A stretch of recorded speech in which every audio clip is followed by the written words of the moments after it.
I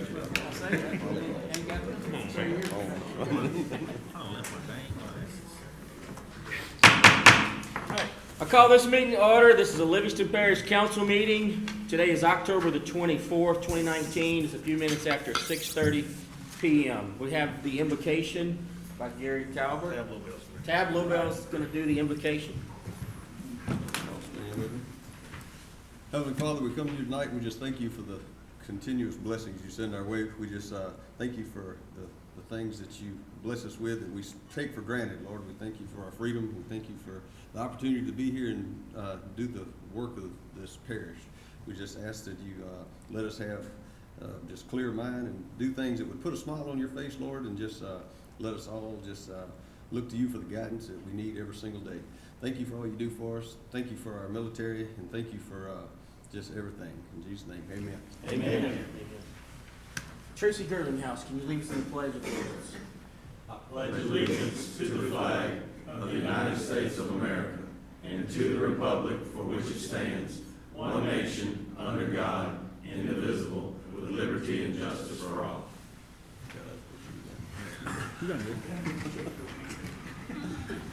All right, roll call, please. Mr. Lobell. Here. Mr. Averett. Here. Mr. Harris. Here. Mr. Gerlinghouse. Here. Mr. Ard. Here. Mr. King. Here. Mr. Wascom. Mr. Talbert. Here. Mr. Mack. Here.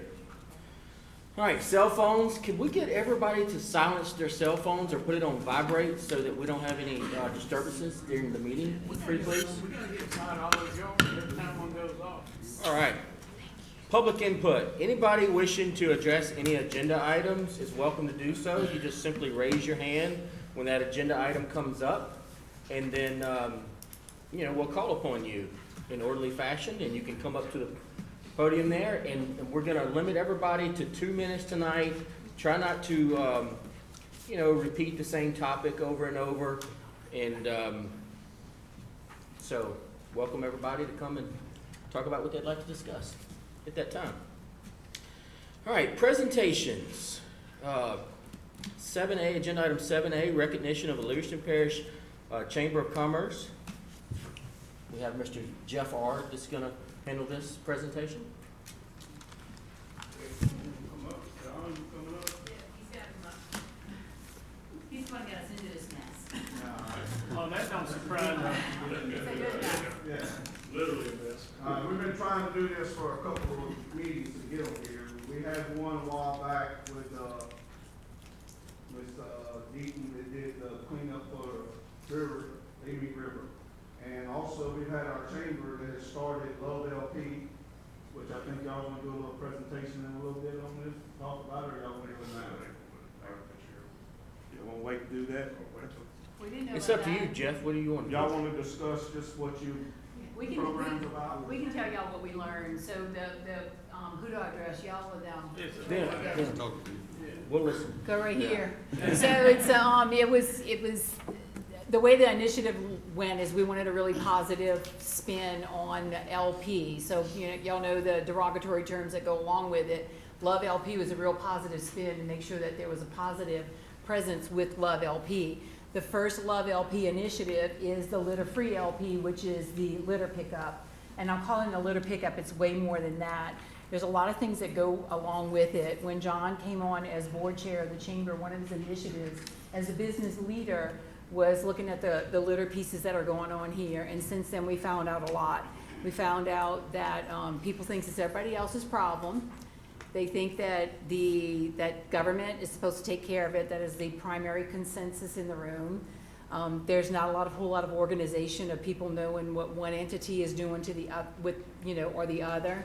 There's not a whole lot of money that's invested in it except on the state level through maybe DOTD with the roadside pickup in those areas. And people don't realize that there are inmates out there constantly picking up, the trustees are out there constantly picking up litter, and it's still an overwhelming issue. So I don't know what John wants to touch on that. We really, by the way, we would love for y'all to check out the chamber website and get involved in it, livingstonparishchamber.org. Yeah, I'll just be brief. When I was chair in 18, one of my things was that I've been in business in this parish almost 35 years and all over the parish. And as we grow, litter is something that comes along with that. And we can all work really, really hard, and litter is still gonna be a problem. So from the business community, I thought it would be a very positive initiative if we could engage business to, like she said, government can't take care of all of it. The private sector has to jump in and do their part. So we thought this would be a very positive initiative, and it's really, really gotten some traction. On November 16th, we have 20-plus teams gonna scatter out throughout the parish, and we're covered from east to west. And we're gonna have a big litter day. We've talked to the administration about possibly getting you guys to, at some point, give us an official litter day each year to recognize it as a parish day. So we really appreciate that, and just want everybody who wants to take part in it, contact the chamber office. It's going to be a big day. We're going to have a big party of walk-ons afterwards, and so it's a real positive thing. So. That in itself is worth it, but I can tell you, it's not a one-day fix. We've been on this and we're in it for a 3-year initiative. So we'll tell you what we find out. We've got a reporter that's working on and writing a report, and we're going through to each municipality in every area and saying, you know, what are you doing? How are you paying for it? Why are you clean? Why do you look so much better? Springfield's a great example. That community looks great. They're always positive. But anyway, they have a lot, they enforce it. They enforce the little R's, so there's a lot of things that go along with it. But I can tell you it's an economic thing, and then for everybody who's talking about drainage all the time, the litter that is going into and forcing issues with drainage is a big tie-in too. So we'd love to have y'all all supporting it and endorsing what we're doing here, so we appreciate you, Chair. And what we wanted to try to do was bring recognition to this, try to get more people to get involved with this. Just like we did with the river cleanup. That was great. That was a huge success right there. And this right here could be pretty big for our parish to get the community working with the government and the chamber and trying to clean up our parish. Great thing. So this is a certificate of appreciation to Miss April in the Chamber of Commerce. The Livingston Parish Council is proud to recognize Miss April and the Chamber of Commerce for their innovative litter initiative. Whether taking the hashtag litter-free LP pledge or sponsoring the program, they've made a place for everyone to participate in cleaning up Livingston Parish. Their hard work is truly recognized and appreciated. Thank you very much.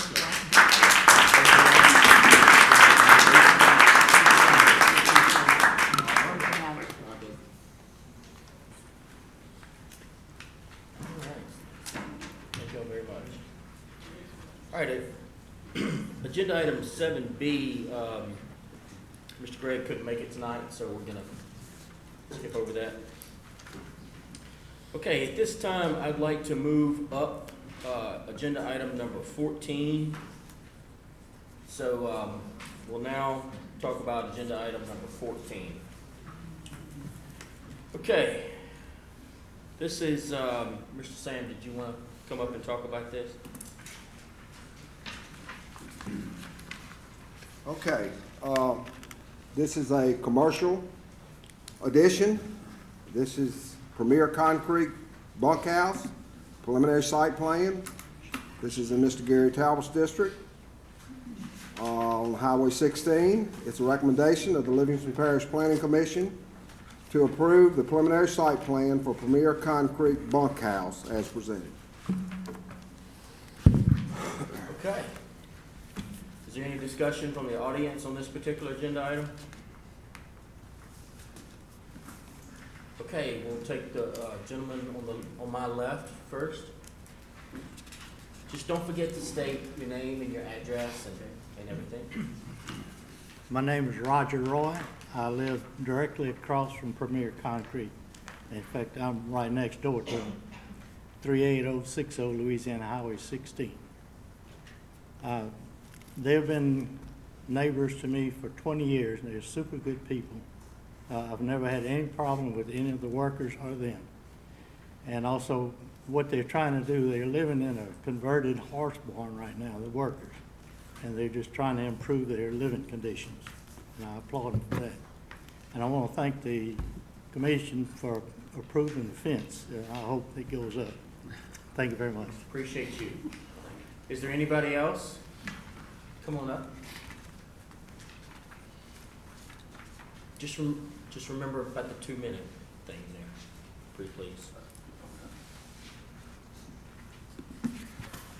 Stephen Muller, M-U-L-L-E-R, 10229 E-W-E Lane, Denham Springs, 70706.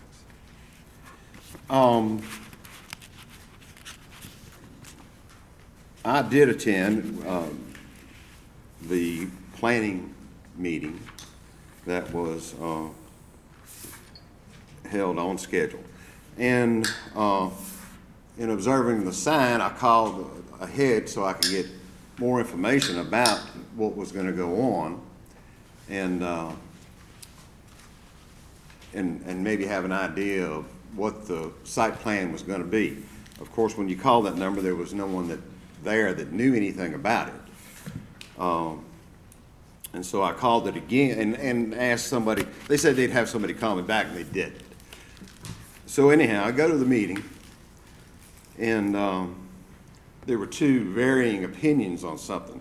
One was being read by a gentleman to my right at the planning meeting. I don't know if y'all, guess y'all been.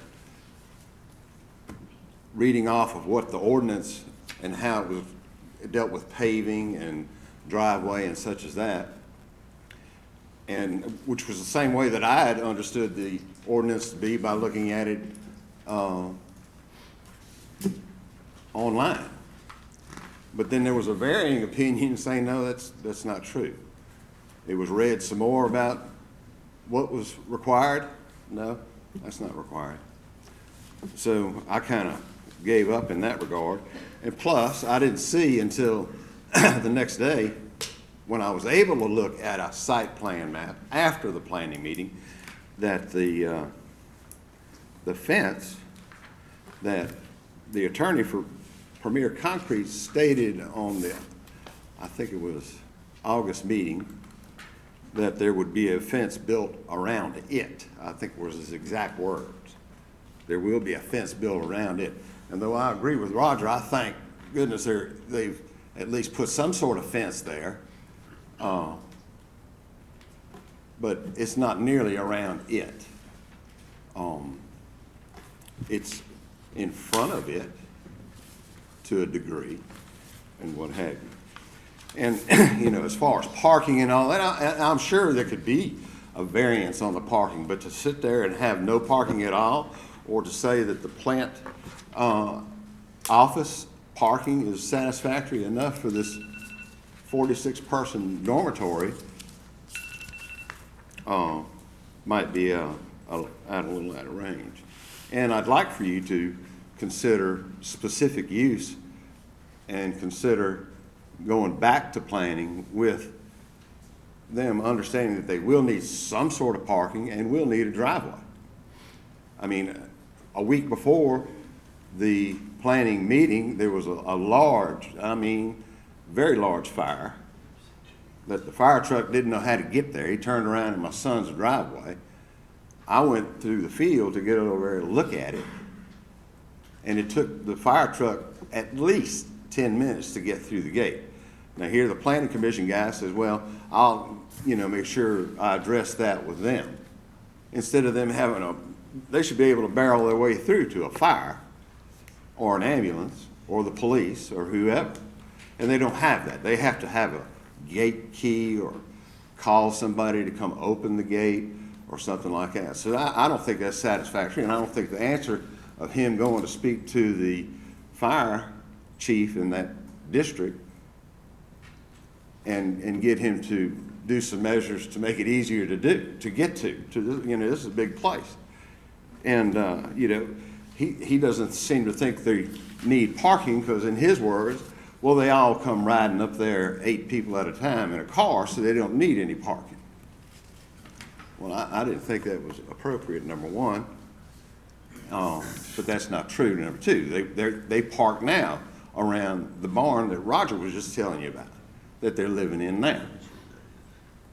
So, I mean, they've got to park somewhere. They're parking by it. They're going to need to park by this. Again, you may want to vary the scope and size.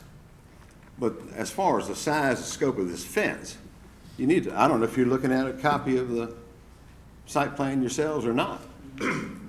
Sam, can you tell us the requirement of the fence? I mean, it doesn't have to be around the property, it's not a requirement, right? It's really just along the property line between the, yes, sir, the commercial property and the private property, correct? As long as it's a separation between there, that's the requirement. What we try to do, Yep. Shane, is protect the residents. Mhm. We don't ever ask anybody to fence the entire property unless residents is on both sides. But in this case, I think, and I believe I'm right in saying it's where Mr. Muller lives, is on the south side of the project. And I think that, you know, the fence, with the engineer's approval, our engineers looked at, you know, where they're gonna set this fence. It's a barrier, it's a fence that they're gonna install between the facility, the project in question, and the residents. So, that's what they come up with. So that's the But it's requirement. not a That's requirement to fence the entire facility. And I'm not saying that it is, and I don't know what the requirement is, Okay. but it was so stated by the attorney. Of course, you know, we've heard other things that came from them that didn't come to fruition either. But he says, we will build a fence around it. And around it means, yes, going where they are, and then due north to go at least near, adjoining their new fence, their other fence to the actual plant. But a driveway getting to it from Highway 16, I mean, if y'all would have seen this action with the fire and the fire truck that would have had to go through to get there, you would have been astonished. Is there anything else? You know, again, getting down to if it goes back to planning, and hopefully it will, you know, getting into a specific use for the property would be tremendous.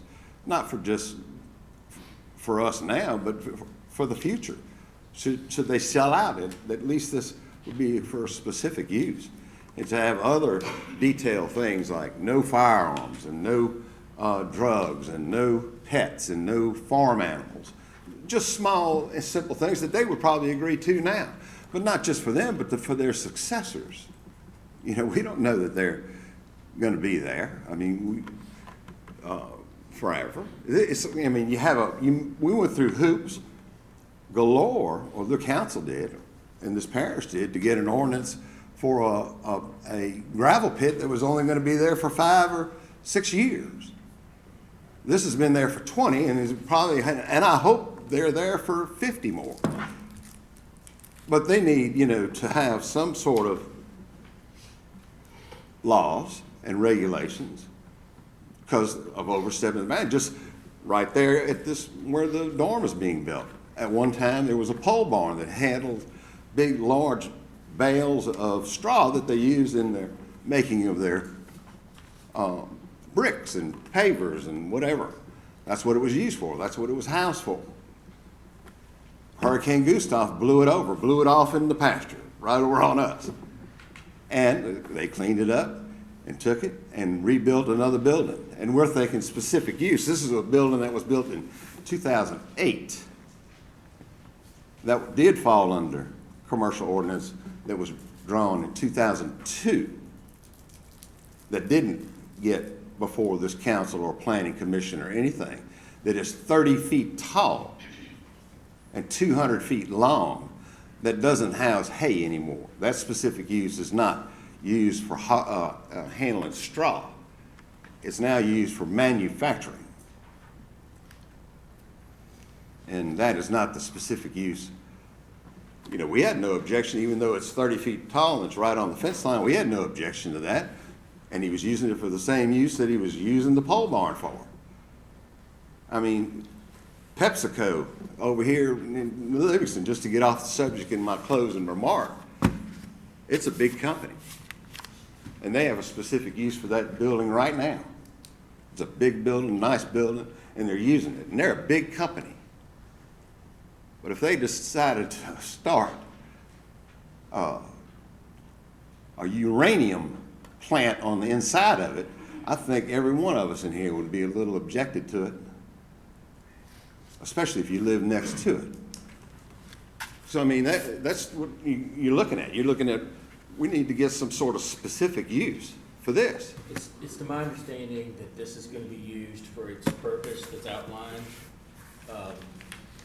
and for the permit that was issued, and if it changes, it becomes that, I don't know, some other type of business that they would have to come back and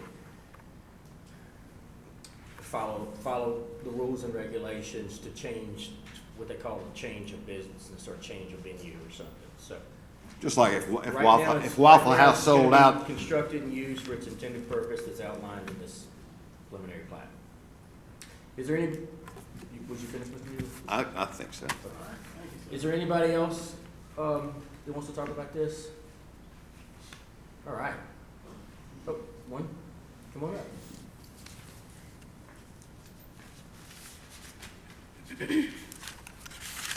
My name is Deidre Sellers. I am a resident of District 6 in Livingston Parish, and I'm a proud member of AIM. I would encourage you to send this back to the Planning Development Committee. I feel like there are too many questions here. The fire that Mr. Mueller referenced, I think, is something that you really need to think about, because that would open the parish up to liability we do not need, and we don't need anybody getting hurt in a situation where they are not able to reach them for first responders. Thank you. Thanks, appreciate you. Anybody else? Oh, we have one more.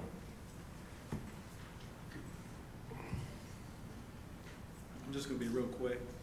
Kevin Landreneau, representing Premier.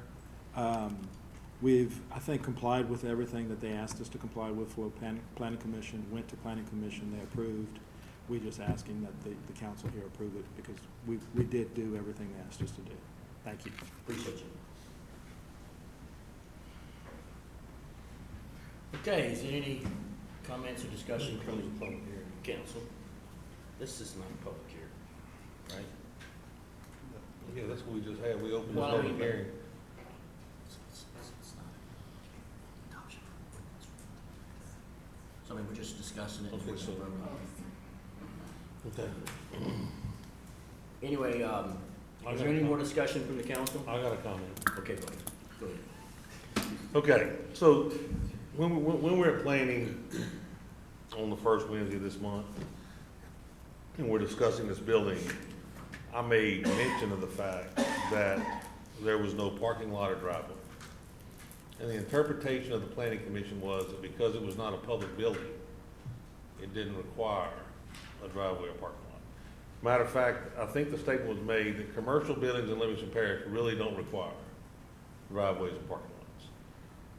But if you go back to LP ordinance 15-10, it says in the ordinance, paved surfaces shall be required for, but not limited to, all publicly accessible areas. For example, parking, driveways, etc.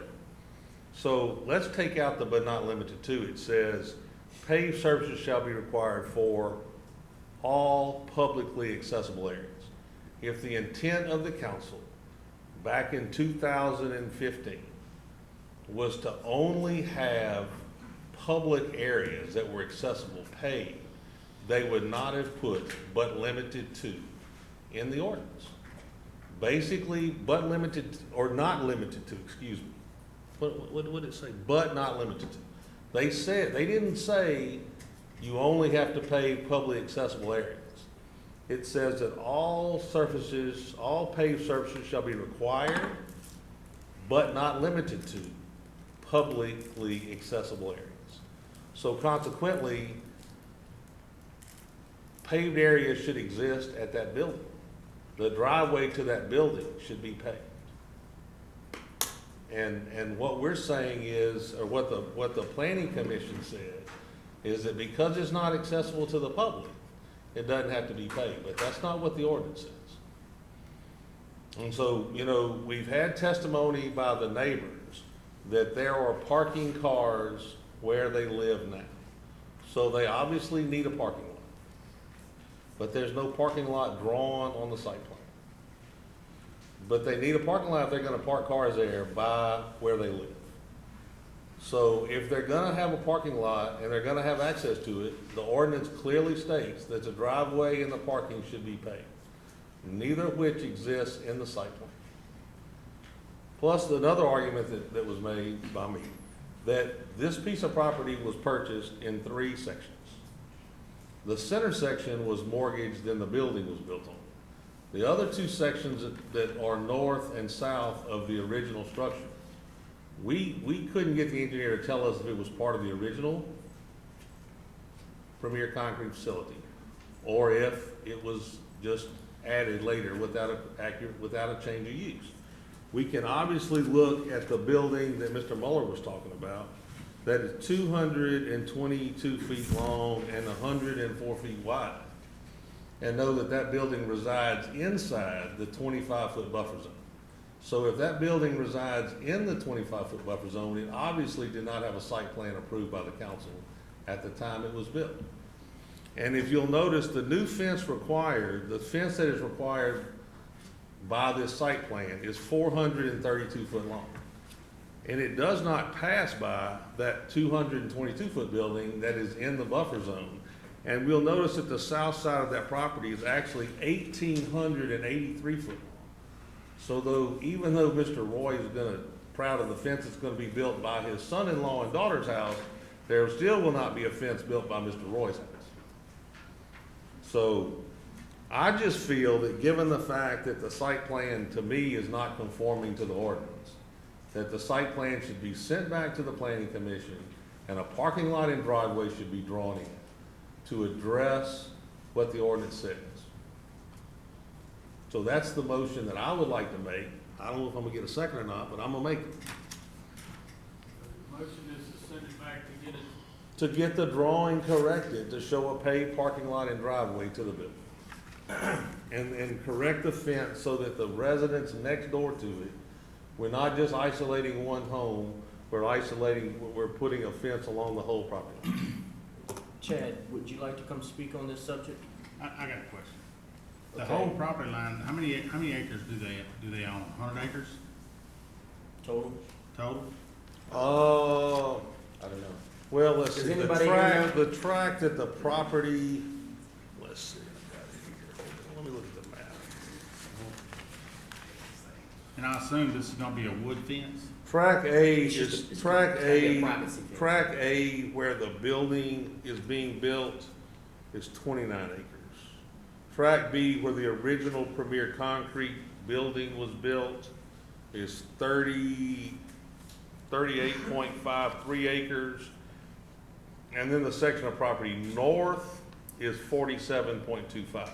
So yeah, the whole facility as a whole, given the fact that on the site plan as it exists now, is 40, 70, like 117 acres or something, 115.59.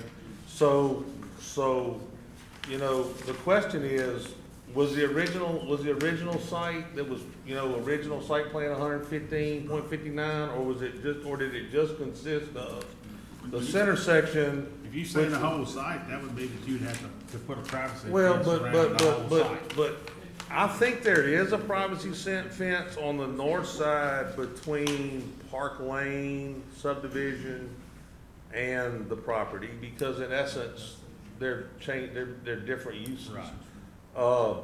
And what's disconcerting is that there are 1, 2, 3, 4 residences south of it, but they've only chose to put a fence of 432 foot on the line that adjoins the closest residence, which happens to be, pretty perpendicular to the dormitory or bunkhouse, as it's called, that's being built. So my concern is there are other residents, and let's make no mistake of it, that the elderly, that piece of property along there is a large tract. So, but I don't know that there's a definition within our ordinance that defines how large a tract is too large to require a fence. It says that if it's non-conforming and there's a residence there, So does somebody live on the east, on the far south side of that property, even though that property is contiguous with their residence, do they not get the same concerns or same, that a fence would be, I mean, that would be a lawyer to interpret that. All I know is that when you look at the ordinance, and it says, I think that the interpretation by the planning commission, where it said because this building in their eyes is behind a locked gate and not accessible to the public, that it doesn't require paved parking or a paved driveway. And I think that when you look at the part that was added, but not limited to, it clearly says that all parking should be paved and all driveways should be paved, except where it's a laydown yard. Well, we're not parking cars in a laydown yard. We're parking the residents that are gonna live there's cars. So, you know, I've just asked that it be sent back to planning and the drawing be corrected and then brought back to the council. That was the argument on the first Wednesday of the month, and I actually recommended the planning commission that they could have a second meeting if they wanted to get the drawing corrected and bring it back before the council.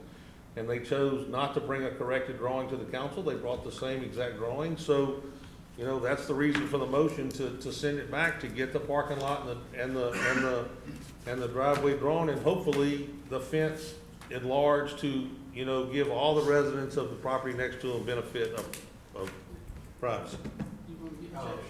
Chad? I want to go by the recommendation of the planning commission, and I'd like to make a counter motion to Mr. Talbot's. Okay, well, let's, I don't have a second yet. let's, okay, I got you, Mr. Bubba. Yes. Let's let Chad say something. Yeah, good evening, council. I guess the 2 points I got out here, the parking situation, we don't have a lot of commercial developments that don't desire to have a parking or a driveway. This case, they did. But if they do desire to have parking or a driveway, yes, it needs to be paved, either asphalt or concrete, some kind of hard surface. So since this development didn't show any kind of parking or show any kind of drive that they wanted on the site, we didn't ask for something to be paved or even, you know, to be considered. So that was our standpoint, along with the private situation that Mr. Talbot talked about. As far as the fence goes, you know, a lot of cases, and I think Sam's looked at this with us as well, there's a lot of commercial developments where you have properties with woods or trees along the border. It just doesn't make sense to go rip all the trees out and stick a fence in between 2 tree lines. So that was one of the cases here. The fence kind of made sense where we put it. It blocked the initial view of the new building that's being created here, and not talking about any existing buildings, because we're just focusing on the new building that's being added, right? So with that being said, the fence that we show on here, or at least that they're providing, covers that site from that new building to the residents that are on that side. So that's how we kind of approach that. That's just how we interpret the ordinance. It's not for the entire length of the project, especially, for the property line. And especially if they got trees and everything else, a natural buffer just seems more, you know, just a better situation than go and rip them out and put a fence up. But that was just our opinion on that. So Chad, are you saying that it's not required, or that they just didn't have a desire to put it?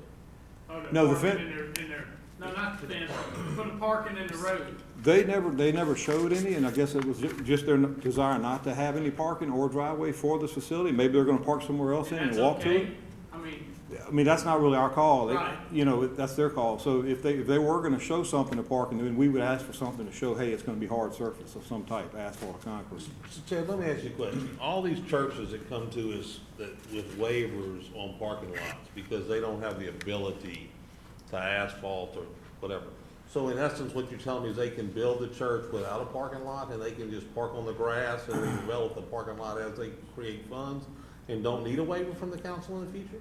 No, so Gary, I think you're bringing up something where it's obvious they're gonna have to have parking, right? They're gonna have church. These guys could park somewhere else on this development and walk to it, right?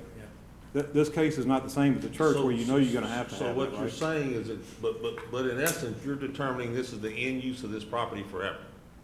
You're saying just at this current point that we're seeing. But if they cut this property out and sell it to somebody else, it's already deemed commercial, right? No, sir. No, I mean, if it's a cut piece out that's vacant, it's not commercial. At that time, no.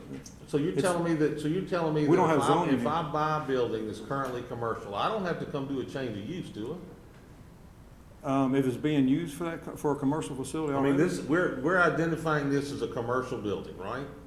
Right, you're saying if we cut this building out of this So I'm property? saying that if Premier Concrete chose to cut this building out and create access off a different road, Right. and I purchased it, it's a commercial building, so I don't have to come back to you to do a change of use. If it stays commercial, that's correct, yeah, you would stay. So in But essence, there's no so in zoning. essence, if this council approves this site plan without parking, that I could buy this building at a later date and put it in service without a parking lot, and there's no ordinance against that. If you're not gonna have any parking or use of parking around the facility, that's correct. Now, if you go and add a parking spot or parking driveway or something like that, you would have to come back and get that approved. 'Cause So you're at- telling me that in essence, that Premier, after this building's built and approved, they can't park cars outside? I mean, that's just my understanding. We're not, the whole thing I'm looking at is they're not adding parking, they're not showing driveways, and not showing a parking space. If Is they the did- building, is the building having to meet ADA, American Disability Act requirements? As far as I know, I don't cover that. I mean, it should. I Okay, don't cover that. So in part. essence, if it doesn't require parking, how is somebody that's disabled supposed to get to it if they can't? Because we know that gravel parking lots are not accessible, or not acceptable under the ADA requirement. I think ADA only says a hard surface. It doesn't say it has to be asphalt or concrete, so it could be a hard surface of some kind of other material. I don't know, you know, but I mean, I think we're getting off on a different tangent here. I mean, I understand, it just seems to me that it's kind of ludicrous that we don't require a commercial building in Livingston Parish to have a parking lot. Yeah, and look, Gary, this is probably one of the first ones I've seen. I've been doing this for 20 years. You're right, but these guys are not asking to have a parking space put next to the building along with a driveway. So, I mean, I can't go and tell them to do it and then pay I got it. you. You see what I'm saying? I mean, that's just where we're coming So from. if they had shown it, it would have to be hard surface. That's correct. And up to a certain standard. That's right. We have no quantity of parking spaces in our ordinance, at least on commercial development. We do for multifamily, not commercial. So if it was something different, then there would be a required parking space per facility. So, you know, there's no state requirement and no ordinance on you guys' books, on your guys' book, you know, from a commercial side. Any other questions? I appreciate you coming. Thank So you. that makes more sense on Thank what you. y'all told them they're planning anyway. So, okay. I wasn't there. But basically what they're gonna do is they're gonna utilize existing parking in the gravel area. And the that existing roadway currently to get to. exists. An existing gravel driveway that already exists to get to the property. Okay, so we had a motion. Is there any more discussion? We'd like to wrap this up. Is there a second? We had a motion on the floor to send this back to planning to address hard surface parking. Yeah, I'll second that. There's a second by Scooter King. All right. Bubba got a substitute. Wait, we, Can I make a correct. comment? Sure, I don't see why they're not. So Gary, if this goes back to planning, like we wanted to do, and they draw the stuff on there, it'll be on the site plan, and then you're good with it. Yeah. Okay. I got something. How many times have we sent this back to planning already? None. Once. I mean, no, we sent it to planning. We never got it. It never came to us. It went to planning for the first time. We've had several discussions about this. Yeah, yeah. Okay, so there's a motion on the floor to send this back to planning and address the driveway in the park and hard surface. There's a second by Scooter King. In addition to that, we have a counter motion on the floor by Bubba, a substitute motion by Bubba Harris to approve the preliminary site plan for Premier Concrete as documented on the existing preliminary site plan. All right. So I call for a vote. Bubba doesn't have a second. Yeah. Wait, that's right, my bad. That was a motion, there's a second. There was a motion by Bubba Harris. You said, are you? There's a second by Jeff Aker. Yeah, no. To call for Bubba first. Okay.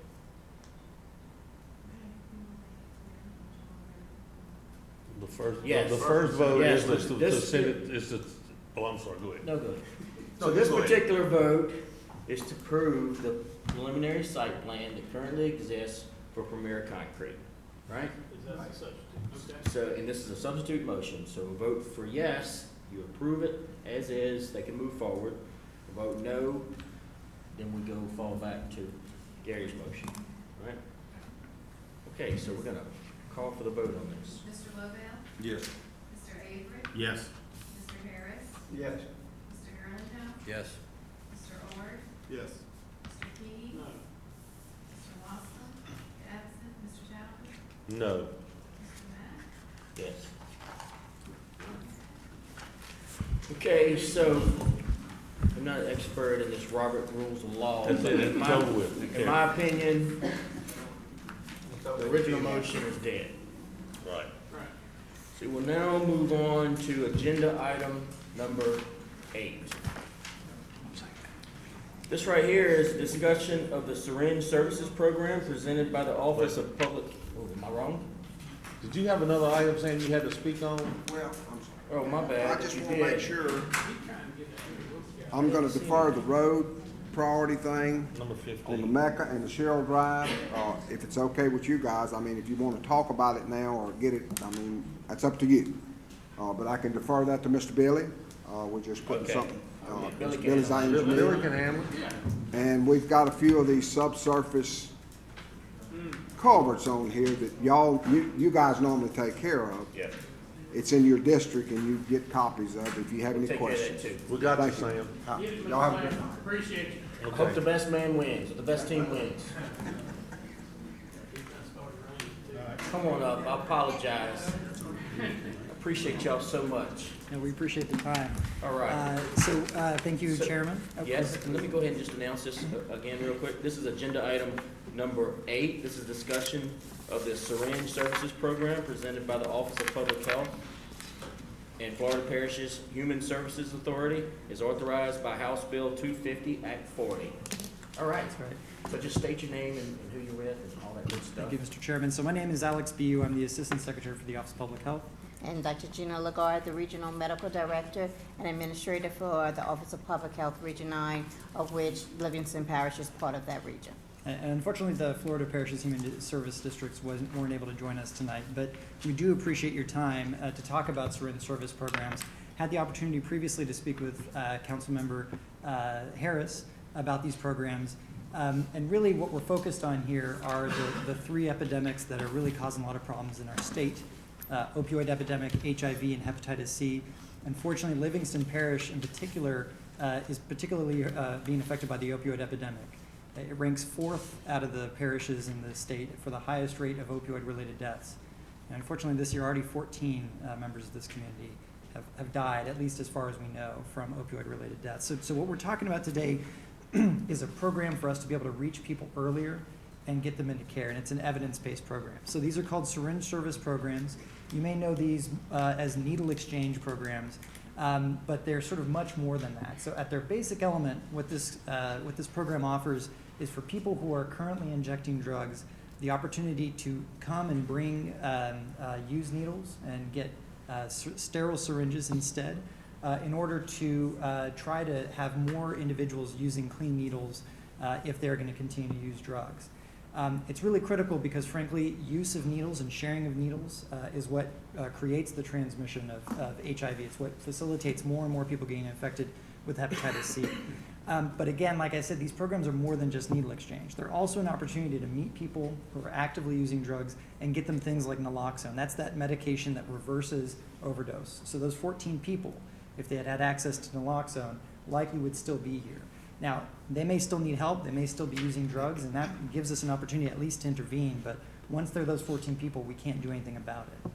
The other thing is these programs actually give us the opportunity to offer all sorts of services, like connections into the Florida Parish Human Service District, get them access to medication-assisted therapy, get them access to counseling, and in fact, engaging with the syringe service program has been shown that individuals will be 5 times more likely to enter into care, 3 times more likely to be successfully in recovery, compared to people who have no access to these programs.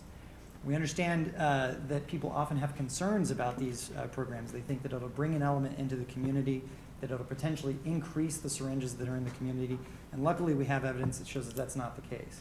Unfortunately, there is an epidemic in the state. There's an epidemic in Livingston Parish right now, and so this is really a way for us to address that. What we know is that communities that have these programs see a 50% reduction in HIV and hepatitis C transmission. They see crime go down or stay stable. They see fewer law enforcement officials being incidentally infected because they're not getting needle sticks. They see fewer syringes in parks and public places because they are being properly disposed. And importantly, they see fewer deaths from opioid use, more people coming into care. So I believe you have in front of you a draft ordinance to be considered down the road. But we wanted to also share this information about this program with you and see what questions you might have. Thank you for your time. Did y'all talk about this already or earlier today? I just had a couple of questions. One was, okay, could we talk a little bit about how this program is funded? Sure. So the programs themselves run independently. So for instance, we have 3 ordinances currently in the state that enable syringe service programs. By and large, those are operated by federally qualified health centers. So like a community health center that's doing this in addition to their other services. They can have their own revenue from their other services help pay for this. Federal funding, the Trump administration has augmented the rules so that now we can use some federal funds to actually pay for the operations of the services, up to the point of syringes. Can't use federal funds to pay for the needles, but everything else, staffing, disposal, they're very supportive of doing that. And so there's a lot of opportunities, there's grants that can fund these, but the council's not being asked about that. The council's essentially being asked to create an ordinance or an environment in which these can legally operate, to get these services to folks, get an avenue to get people into care and treatment. Okay. All right. Is there any more questions?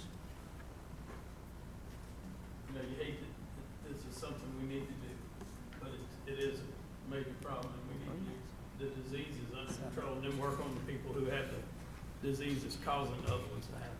I think it's a good thing. Well, I'm gonna say, I feel exactly opposite to you two, because, I mean, I've got a relative that has diabetes, and she gotta buy her needles, and she's gotta buy her insulin to stay alive. Yet we're gonna give these people free needles, and then give them, you know, free, what you call, naloxone, hydrochloride, yet, you know, I don't really see the fairness in that deal. So this is just an expansion of government. Except you can't catch, hard to catch diabetes from contact. Well, I understand, but there are people that have diabetes that have to reuse needles, and they create the same situation. That's my situation. I mean, there are people whose children are dying because they don't have the ability to buy insulin, and they're trying to use, animal insulin and other things in there, and so I have a real hard time with expanding government to provide needles and naloxone or whatever for drug addicts, yet people who have a disease not of their choosing, don't get free services. Maybe we need to work. This is a pre-approved program, federally funded, you said? So Sponsored? No, and these would be run by community partners. This would be your clinic saying, we want to do this. This is not the state saying that we want to do this. What we have the opportunity to do with Act 40, or since Act 40 in 2017, is for you to say that these clinics that want to provide this service can provide this service in Livingston Parish. It just makes it legal. The state's not funding it, the council's not funding it. But if I may, I do appreciate the council member's comment about diabetes, and I think one of the things that often doesn't get appreciated is that addiction disorder, and I'm a primary care physician, I can tell you this, addiction disorder is a chronic disease as well. And so it is analogous, it is similar in that what we're talking about are people who have a condition, and we're trying to figure out how can we reach them. The more barriers we have, the more deaths we have. And this is about reducing those barriers because, as you said, those 14 people, it's too late. But if we had a program like this, agree, there's also problems with access to insulin that keep me up at night as well. But this is an opportunity to keep people from dying. So this doesn't mean that a program is gonna exist. This just is an avenue Exactly. that if somebody does want to implement one, they can. That's right. And just let me state, we have many diseases, in our communities. This is growing, and it is killing folks. And I'm sure if I ask how many of you all know people who take pain medication, they may be one pill away from opioid addiction. And as we have more restrictions on the number of opioids that can be prescribed, those that have that chronic disease of addiction is going to seek it elsewhere. And what we're seeing is the growing use of heroin. and even fentanyl, which is 50 times more potent. It is in our communities. It's here. And we're leading out of the 64 parishes, we're number 4 in opioid-related deaths. It's here. It's in our backyards. So now we have an opportunity to have a program to bring those with this chronic disease to get help. They're not going to walk through our doors. We have a health unit here. They don't come through our doors for that. They come for immunizations. They come for WIC. They come for STD services. But we do try to screen them for addiction disorders. But now this is an opportunity to bring them in to care. So it's not just about a needle exchange. This is about enrolling them in programs that are needed to help them kick that addiction. And this is one of the best public health ways to reach this hard-to-reach population. People around our state are dying, in this parish they're dying in, and in the country they're dying. And we know there's a lot of inequities in access to care, whether it's a diabetic with, for syringes. But this is just one opportunity to address this growing epidemic. Okay, so it would be your recommendation or request or wish to place this particular agenda item, this particular introduction of this particular ordinance on the Livingston Parish Council agenda sometime in the near future? Yes, please, Yes. yeah, that'd be our recommendation. Okay. And we're happy to answer any questions. that Got it. Mr. Thank you Davis for might- coming, and Thank you for would your you like attention. to come back whenever this is introduced? Would you like for us to We'd be happy contact to. Oh, you? yeah, Yes, please. absolutely. Yeah. Mhm. We'll do that too. Thank you so much. Thank you. Thank Thank you. you Thank for y'all your for coming. attention. Thank you. All right. Bubba, that's what you went to that day when none of us could, you went to Y'all sent me by myself. learn more about the programs and how they do get people into the program, not just a needle. It gets them to the people. I get it. Yeah. All right. Agenda item number 9. Adoption of the minutes from the October 10th, 2019 regular meeting of the council. Is there any discussion about these minutes from anybody? Make a motion. Is there Tracy Gerlinghouse made a motion to adopt these minutes? Did we get a second from anybody? We got a second by Bubba Harris. All in favor? Aye. Any opposed? Nope. Agenda item number 10.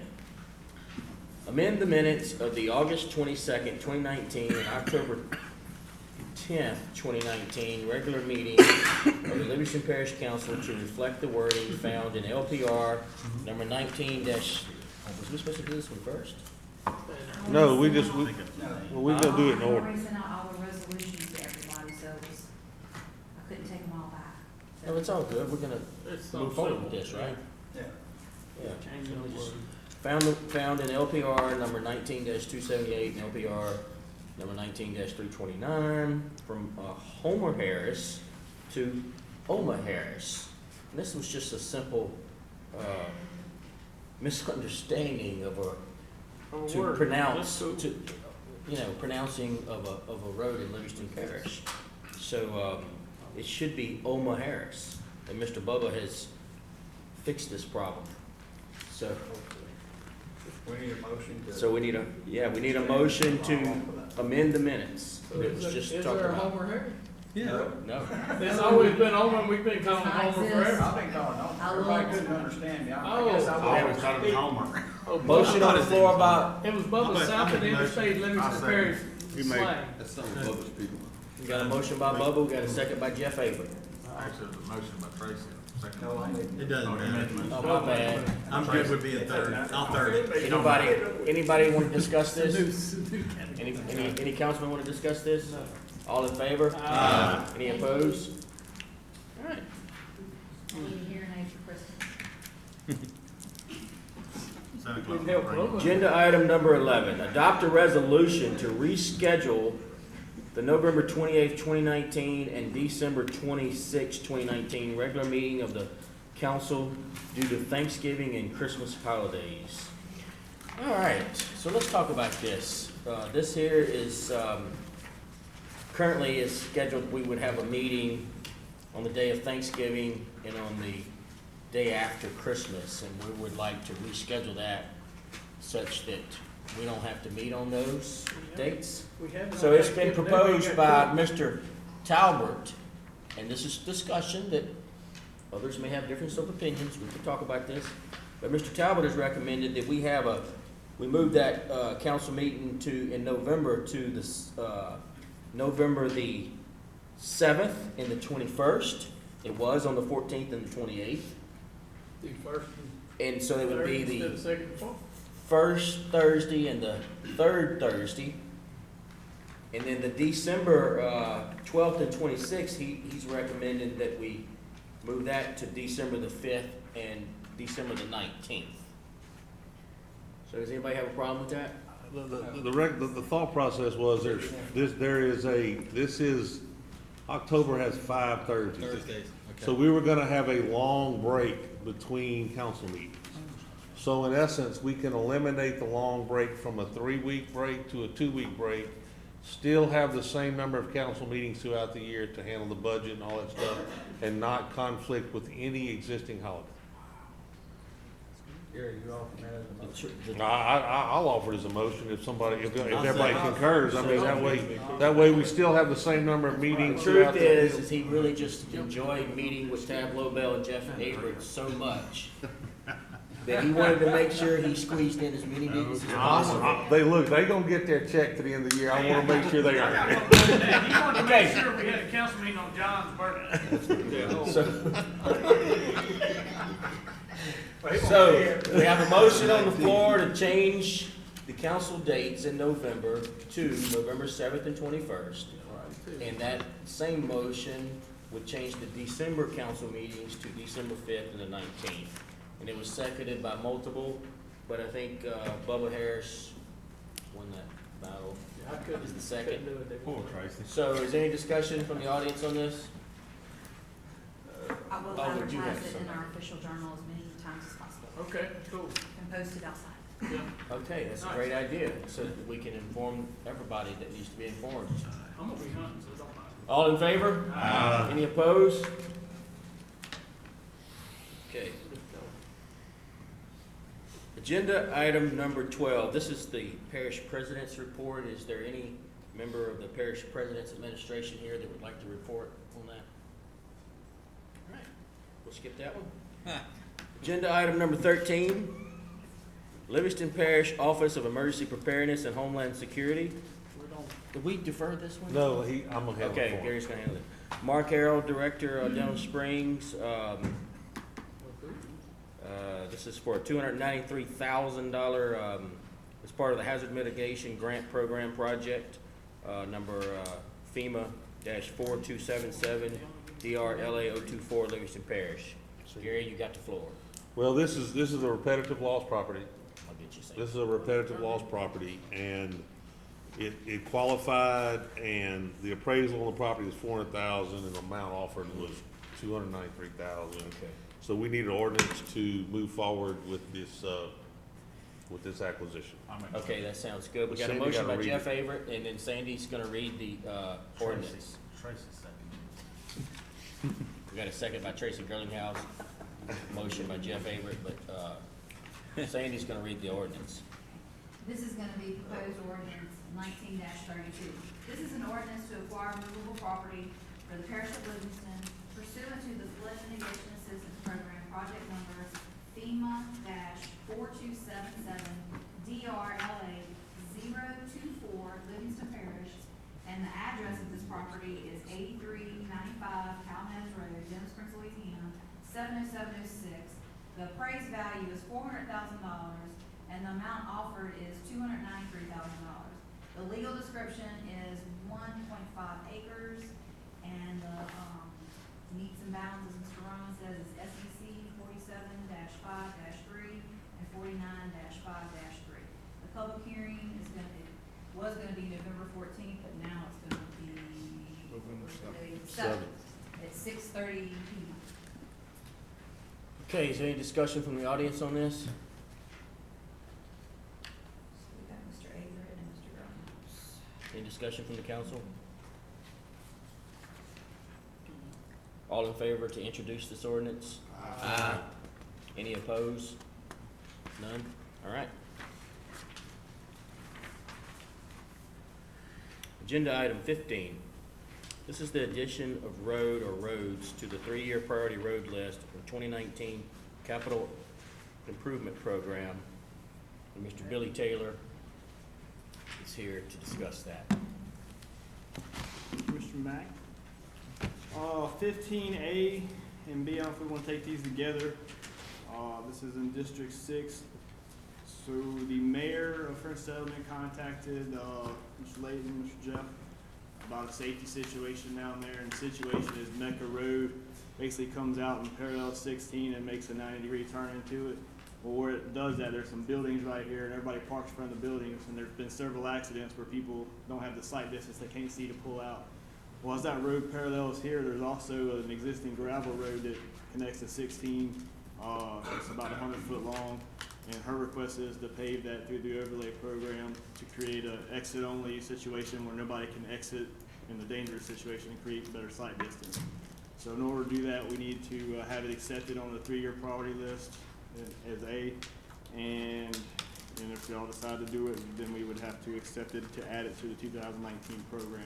And the estimated cost is between $10,000 and $15,000. Can we do all three of these in one motion? Sandy, can we do all three of them at one time? And we're just adding them to the list. We're adding we're adding one to the list and approving spending the money on it, and then the third one is gonna approve spending the money on it. I can explain the third one too if y'all would like to do that all at one time. The third one, Mr. Sam actually called, it's been added to the 3-year priority list already, maybe earlier this year or last year. And he said, asked me to go look at it, said it's in really bad condition, and I did, and I agreed. And he asked me for a cost estimate to overlay that road, and we were estimating around 140. And basically, we're already paving a Caraway road that it connects to. And he said, hey, we're gonna save a bunch of money on mobilization costs.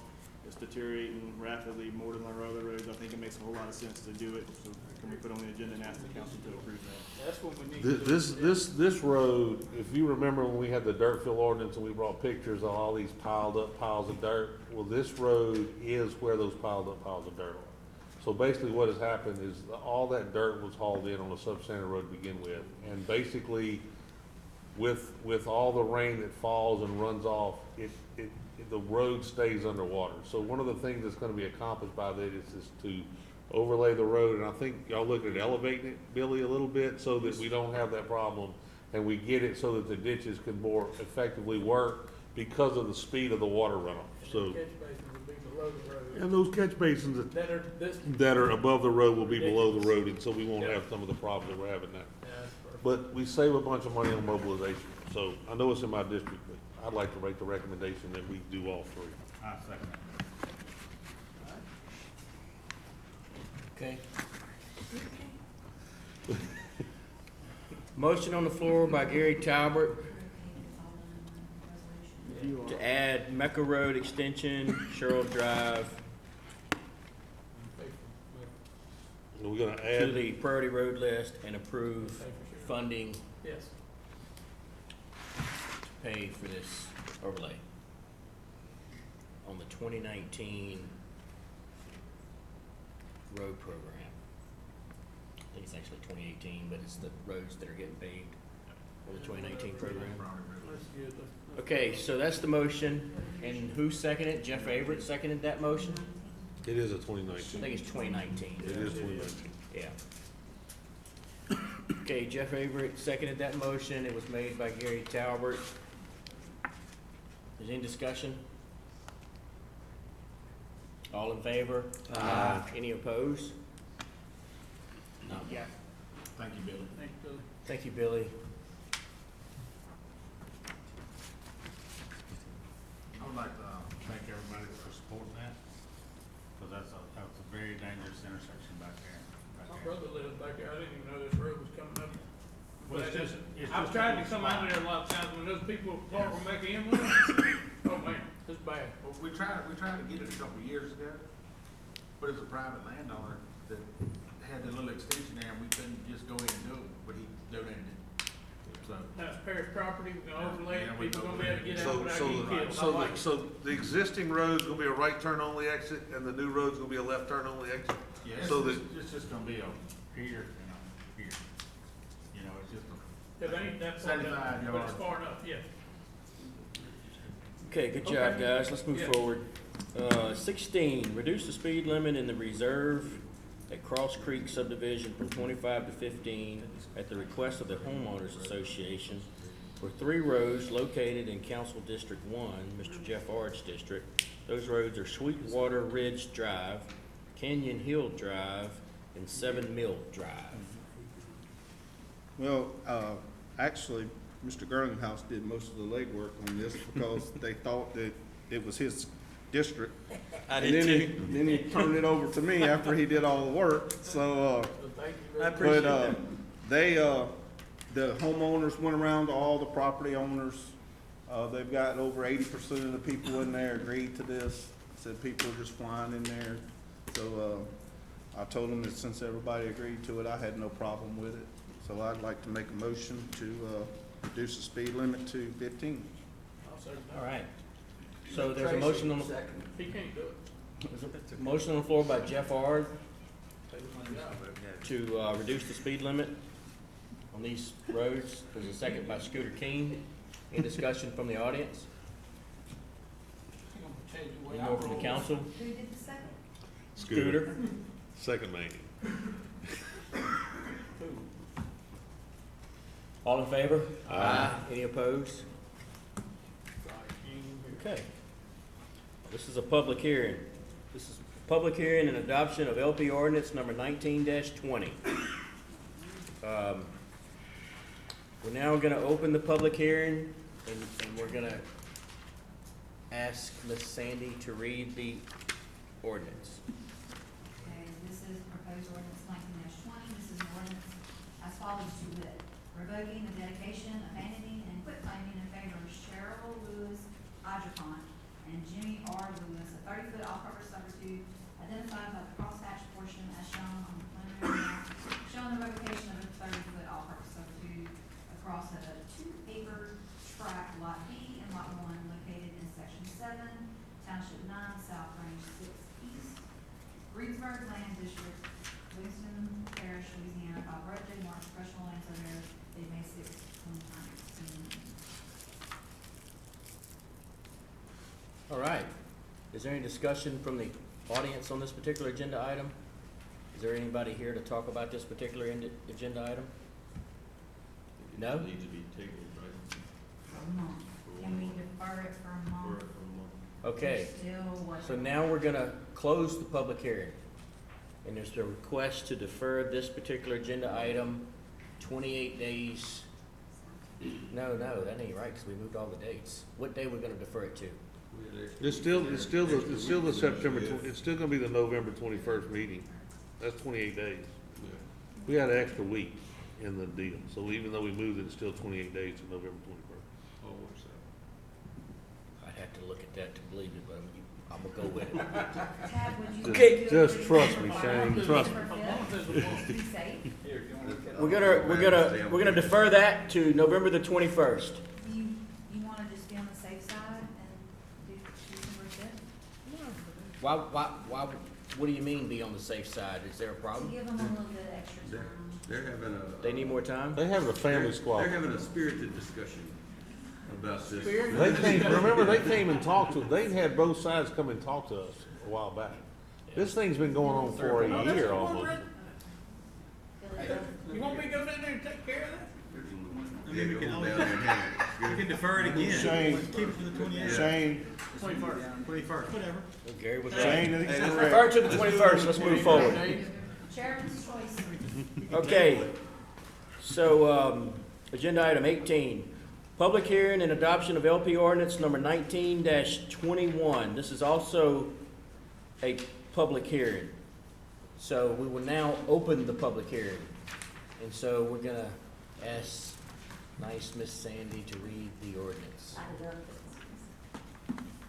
This is proposed ordinance 19-31, an ordinance revoking, abandoning, quitclaim in favor of South Alexander Development 1 LLC, 2 certain 60 feet wide, all-purpose servitude located in section 42, township 7 south, range 6 east, Livingston Parish, state of Louisiana, being a portion of tract A1 Jacob Idell division, as crosshatched on a re-subdivision of tracts A, B, C, and D into tract A1 by dating marquees and Associates dated September 27, 2018, last revised on August the 6th, 2019.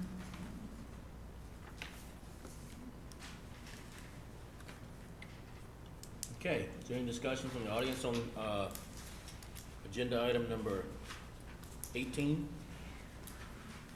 From the council? I think it's that solar panel deal, so they might want to have a servitude, they want to fill up the solar panels, please. All right, That's in your district, Senator? it's actually in tabs. It's There's right two on the line. locations, there's right on the line, there's two locations.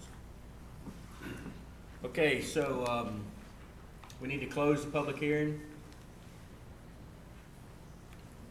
Is there a motion on the floor to adopt this ordinance? Is this public hearing? Yeah, you just adopt. Yeah, we just held a public hearing, that's for adoption. Yeah, I'll make a motion. Motion by Tab Lobel, I'll second. second by Jeff Ard. All in favor? Aye. Any opposed? Can't believe you jumped in there and took my job. All right. Agenda item number 19, this is the introduction of an ordinance. New language for the disclosure and notification of pump grinder sewage installation. I don't think so, Ken. This is the introduction of the ordinance. Do we have the ordinance? Mr. No, It ain't ready. It's not ready? Defer it. it's not ready. We're gonna defer it. Agenda item number 19 is being deferred. It's complicated. Y'all buying, baby. It's complicated. Agenda item number 20, this is the introduction of an ordinance to amend LP number 19-29, road revocation for Carew Harris. This is in Carew Harris. This is in R.C. Bubba Harris's, per the request of the administration.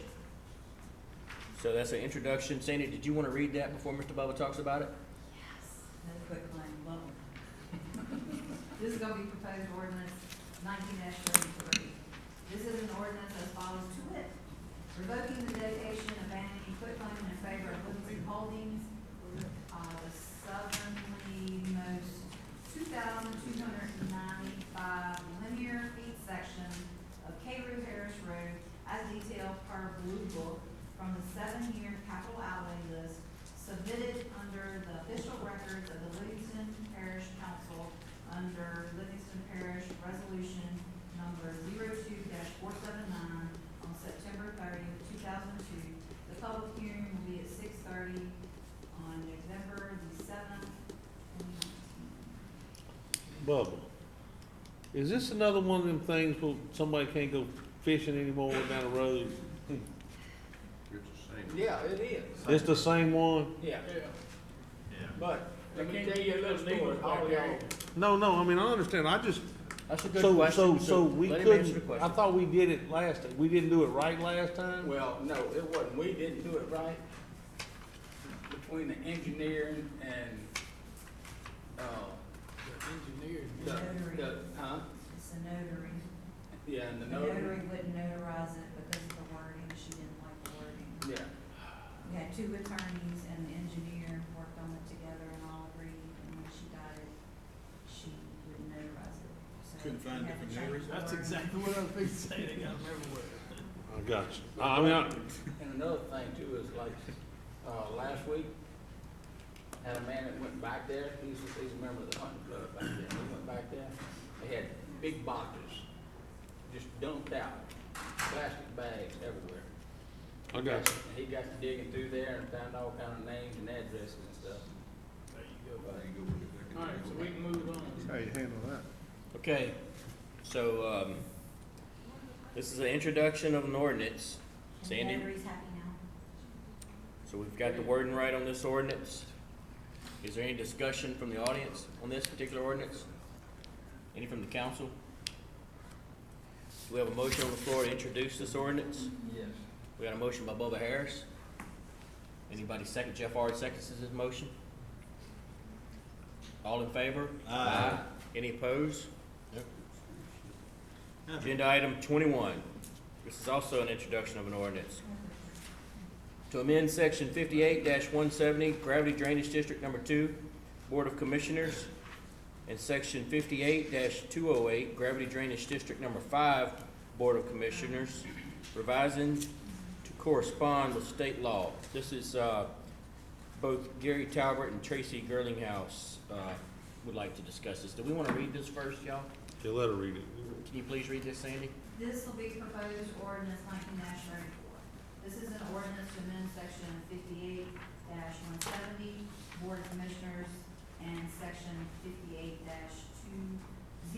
Board of Commissioners of the Code of Ordinances of Livingston Parish, by amending the number of board members of Gravity Drainage District Number 2 and Gravity Drainage District Number 5 by increasing the membership from 5 members to 7 members.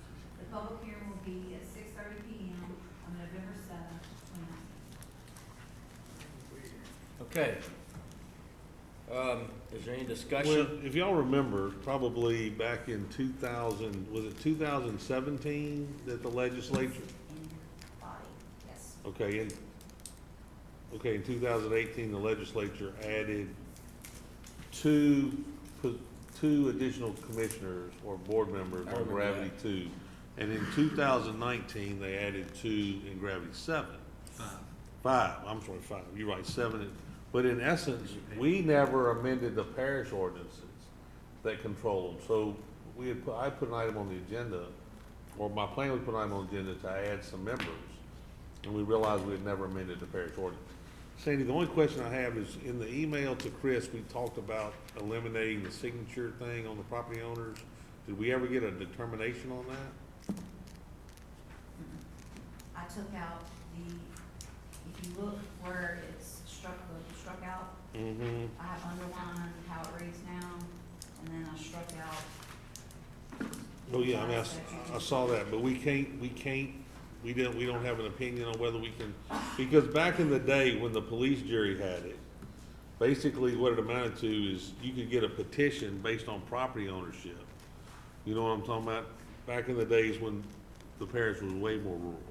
And so consequently, if you, based on, you know, if you had 40 acres or more than your signature counted or whatever, and so in essence, the makeup of the parish has changed significantly since 1950, was it 1958 or whenever this thing? When was that, Bob?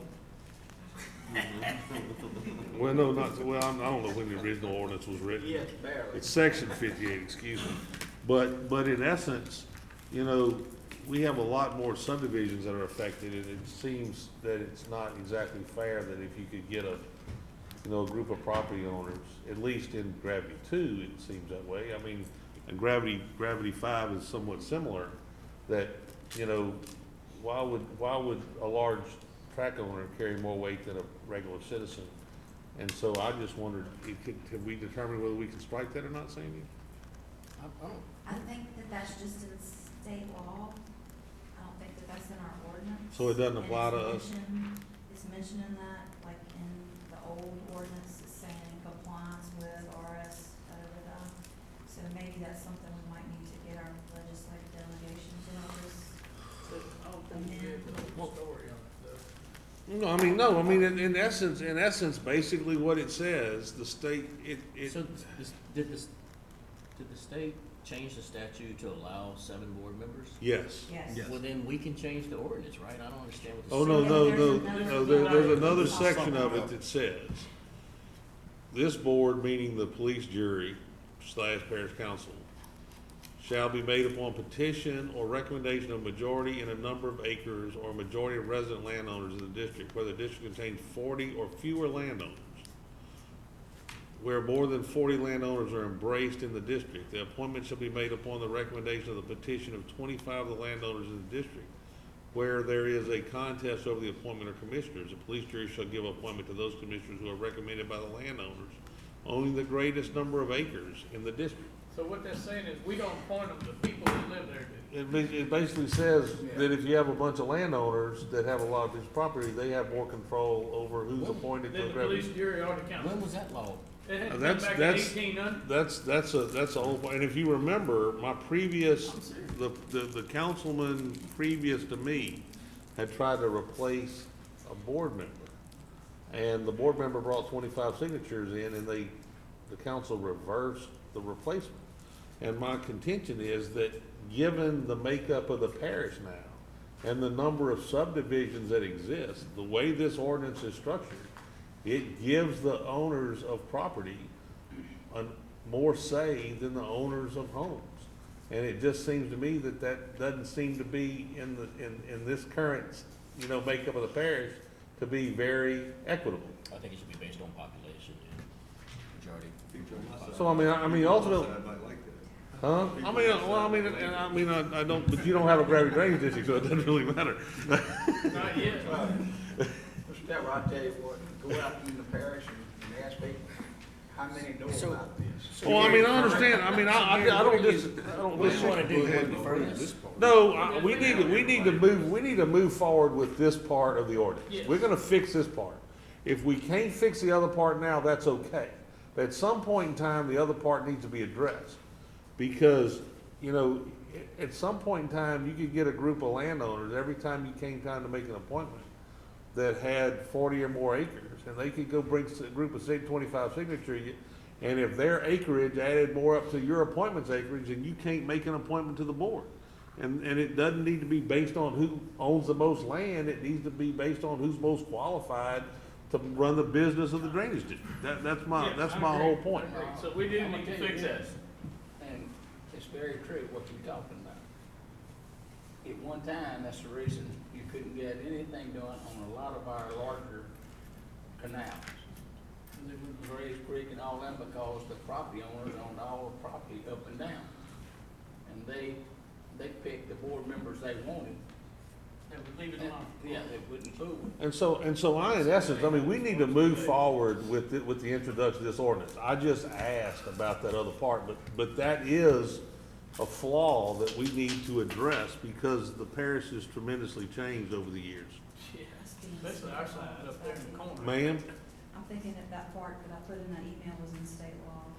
Okay, it might not be in our ordinance, I don't know, we just need to figure out, if we need to address it, then that's something that the council can take up, asking our state delegation. So we got it. Introduce it to this. Yeah, introduce it like this. So we have a motion on the floor by Me? Tracy Girlinghouse, a second by Jeff Ard to introduce this ordinance. The other tandem Any- duo. What'd I say? The other duo. Any discussion from the audience? Say it again. Would you say Girlinghouse made the motion, Ard made the second. Girlinghouse made the motion. Ard made the Dynamic second. duo two. All in favor? Aye. Any opposed? All right. Agenda item number 22. This is Mr. Gerald Burns giving the council an update on the Master Plan Review Committee. Thank you. My name is Gerald Burns. I'm the chairman of the Master Plan Review Committee, and our last meeting, which was the second Tuesday of this month, the committee came up with a list of about 13 roads. We come up with a priority list of about 13 roads within the economic corridor, which runs basically a mile south of I-12 and a mile north of Florida Boulevard. And we had about an hour and a half discussion on all these roads, and we added a few things and kind of moved things around. And then yesterday, we had the opportunity to go and talk to the mayor of Livingston for over an hour, the mayor of Walker and the mayor of Denham Springs, about this priority list, and we went into this list in detail. And I can tell y'all, they all thank the Livingston Parish Council for implementing the master plan. Of course, I give Mr. Tracy a lot of credit, Anyway, they're excited that you're doing that and coming up with a road priority list. And this is a preliminary list, and it's living. Back after I met with the mayors, they kind of butchered me up a little bit. You see all the red and the black, and they added some things, and they come up with some things really, really important that we missed. And I'm sure they'll want some more later. Sure. And today we met with Mr. Eric Edwards, the director of the Tourist Commission, because there was a big article in the paper Sunday about the Tourist Commission wanting to build a large multi-purpose building in the parish somewhere in the corridor. So we met with him this morning and went over some of these road lists here, some of these 4-lane suggestions to let him know what was coming down the pike, and he didn't really know where the center was going. He kind of got an idea, but he didn't want to say, because he's got to buy somewhere between 55 and 100 acres, so he don't want the price to go up, you know. And excuse me. Give yourself a time limit. That's my 8 o'clock medicine alarm. We got one, we got to go take a pill. Even though my phone is on solid, it still comes through. I'm sorry. To give yourself a time limit to talk there?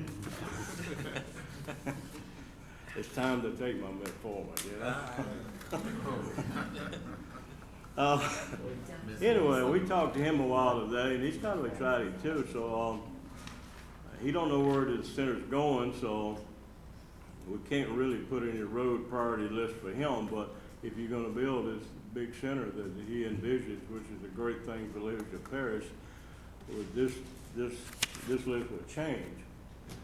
So, and Monday morning we're going to have a meeting with Mr. Leighton Ricks on this after we make all the corrections. We wanted to see him last and kind of get the ideas of the mayors first, and they had a lot of input. So we're going to meet with Mr. Leighton Monday morning to kind of finalize it up and then put it in writing and go back to our next meeting on October the 5th on the Master Plan Review Committee, and then we'll be presenting to this council in November, whatever day we come before this council, the preliminary final road priority list, okay? So in the master plan, there are 15 pages dedicated to transportation roads. So it's kind of important. Until we can get some money to do zoning, we need to talk about other things within the master plan. So anyway, that's what we're doing. There was an interesting discussion that night. I'm glad I was here. Yeah. I've actually, I had an engineering firm with Gravity Drainage District 1 that contacted me after this list came out, and he said they think they can get all the funding to widen 190 to 4 lanes all the way to Walker as a drainage project. And so that brings that up to the top of the list if we can get funding. He said within the 2 years he can have it done. You mean widen Florida Boulevard? To 4 lanes all the way from Denham to Walker as a drainage project. See, all the way from Denham through Walker? Denham through Walker to the red line, yeah. And I said, okay, well, we need to get working on it. If there's, I think it was NRCS money available to do it. Well, it's on high on this priority list. It is, but if we can get that where we don't have to use parish funds, he said it looks like it would be 100% fund. On drainage district funds. That drainage district would pay for all the engineering and everything. Wow. So that's something you need to put in there and talk to Jamie C. Well, we're gonna talk about that at our next meeting then. You're gonna be there, right? No, but I'm gonna be in Colorado helping What? Jamie C. No. From the 30th to the 10th. Well, You moved the meeting where I can't even make a meeting now. Did it on purpose. But I appreciate what y'all are doing because it was a good discussion. Wow. Anyway. Yes, I'm gonna have to second you. That's what I was gonna say, you got Jeff lined up to second you. I'm good. Appreciate that update, Mr. Gerald. Thanks, Mr. Gerald. Okay, so we have, discussion from someone in the audience. Come on up. I was supposed to tell you that. That'd be Appreciate it. My name is Deidre Sellers. I live in District 6, and I am a founding member of AIM. I ask that you disband this committee immediately. You're wasting our time and our tax dollars. There has already been a master plan committee. There have already been public hearings. If Mr. Burns or Ms. Lockhart, for example, want to contribute, they may do so, but they should do that by public hearing just as everyone else should do. It costs $0, and I've said this before, to take the master plan to the Planning and Development Committee and ask that they make no decision contrary to what is in the master plan unless it is amended according to the procedures laid out in the plan. I was at the council meeting where you all voted to adopt the master plan into ordinance and stop kicking the can down the road and take it back. So I'm asking that you follow through with that decision that you have made and discipline the committee. So where are we wasting money at? Well, you're having all of these public hearings. You are, everything from lights to the clerk's services, meetings with all these different entities. You are the one who said that you wanted to bring it back into your control, and I believe that you need to do that. Well, it is in the parish council's control, but I think that the master plan committee is actually being fruitful right now. But I respect your opinion. Appreciate that. Okay, is there any more discussion on that particular agenda item? All right. Agenda item number 23. This is to approve a waiver on a setback at 20293 Sydney Lane in Council District number 6. Jeff Averett. What they got is, they got a natural drain on one side, and they give them a right of way, and then made the service, you got the servitude, but they need like 2 more feet.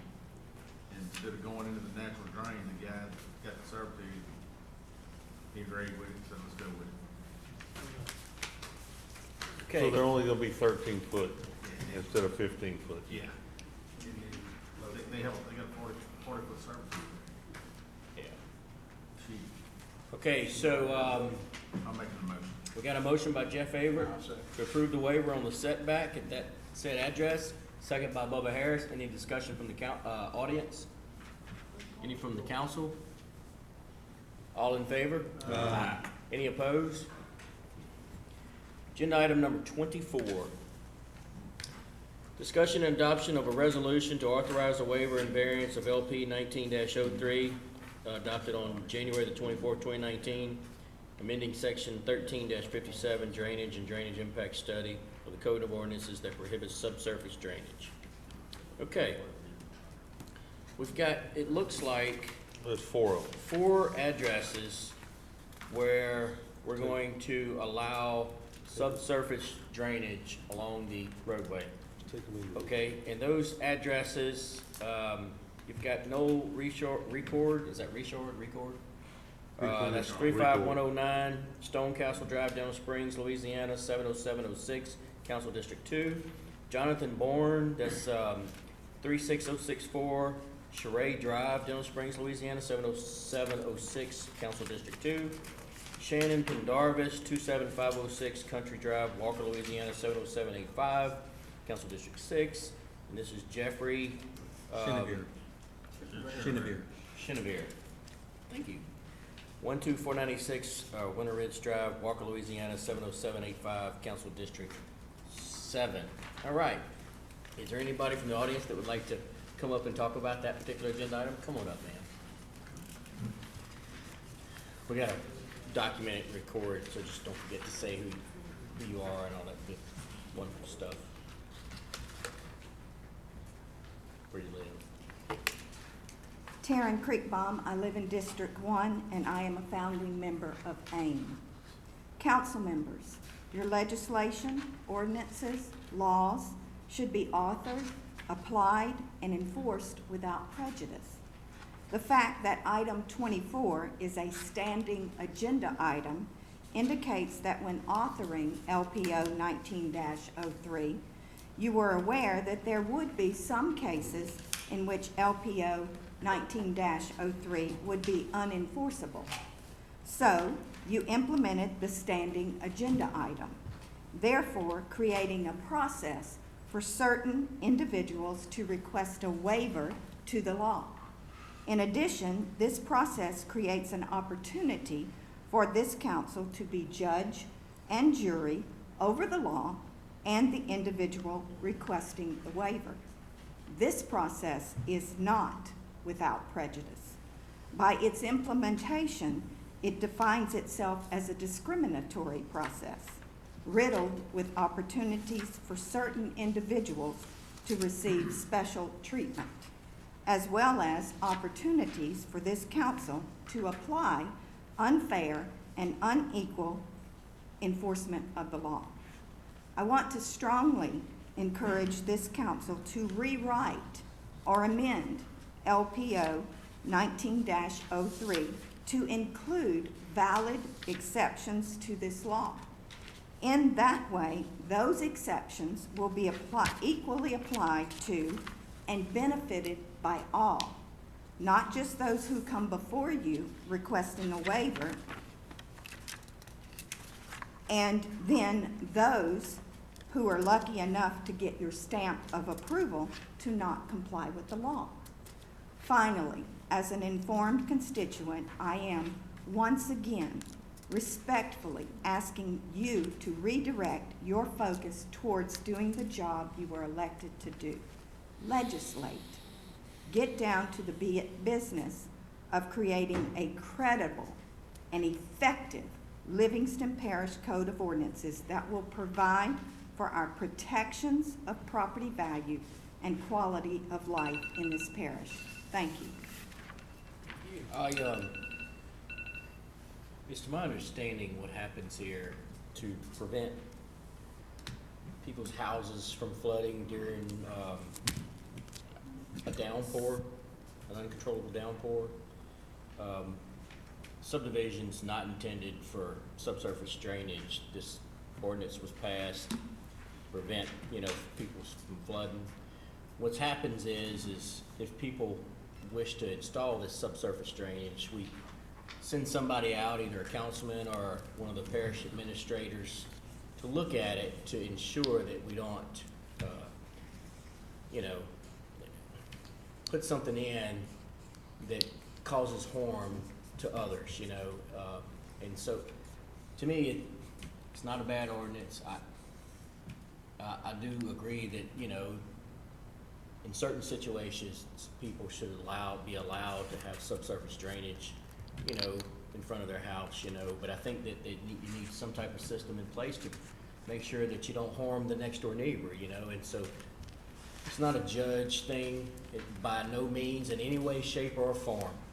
This is a way of trying to do the right thing and prevent people from, flooding during these downpours, that we experience during these tropical depressions and such. So that being said, does anybody else have anything to say about this? And don't forget, let's just try not to repeat the same subject matter, and so we can move on with this. We've been in here for about an hour and 40 minutes now.